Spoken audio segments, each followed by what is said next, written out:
మీ ముందుకు తెలుగు తెలుగు ప్రాముఖ్యత గురించి తెలియజేయడానికి వచ్చాను.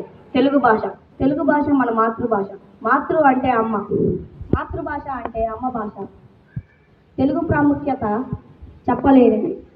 అమ్మ గొప్పతనం ఎంత మంచిదో తెలుగు గొప్పతనం కూడా అంతే మంచిది. అమ్మ గొప్పతనం చెప్పలేనిది, తెలుగు గొప్పతనం కూడా చెప్పలేనిది. తెలుగు మనకి ద్రావిడ భాష. ద్రావిడ కుటుంబంలో నుంచి వచ్చినదే తెలుగు భాష. తెలుగు భాష గొప్పతనం గురించి మన కవులు, రచయితలు పుస్తకాలు రాసి తెలుగు గొప్పతనం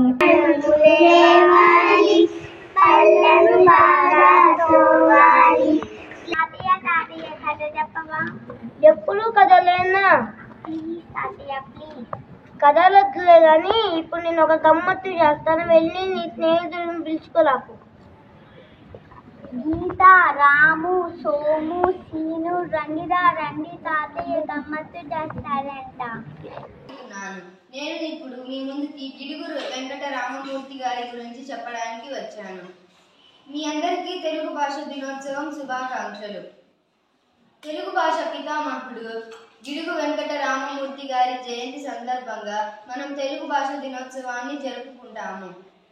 గిడుగు వెంకట రామమూర్తి గారు 1863 ఆగస్టు 29న జన్మించారు.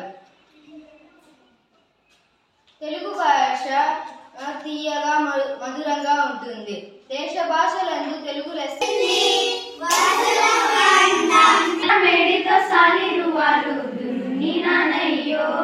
నా చిట్టి చేతులు చక్కని రాతలు నేర్పలేదయ్యో, నా సంతాన మేడితో సాలి.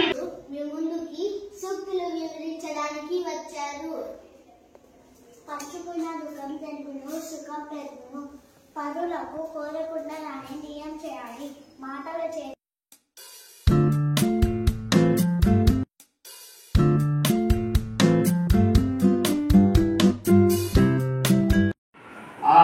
ఎంత అద్భుత పూరణ! కరడైన నేని కరుణపాలు భర్తి గలుగు కూడు పట్టడైనను చాలు విశ్వదాభిరామ వినుడవేమ. దీని యొక్క భావం: ఓ వేమ, మంచి ఆవు పాలు గిరటికి నమస్కారం. నా పేరు లక్ష్మీ మణికో, నేను తృతీయ విభక్తి. దీని యొక్క ప్రత్యయములు చతంస్యం తొడంతో. ఉదాహరణ: రాముడి చేత రావణాసురుడు శశించిపోయాడు. చతుర్థి అందరికీ శుభకాల సముద్ర. నా పేరు దానిష్. నేను చతుర్థి విభక్తి గురించి చెప్పబోతున్నాను. దీని గొప్ప ప్రత్యయములు కొరకుంకై. ఉదాహరణ: నా కొరకు మా నాన్న కష్టపడుతున్నాడు.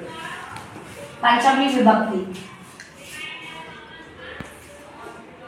అందరికీ శుభకాలం మధ్య. నా పేరు అజయ్ కుమార్. నేను పంచమి విభక్తి. దీని యొక్క ప్రత్యయములు వలన కంటెంట్ బట్టి. అందరికీ శుభకామనలు.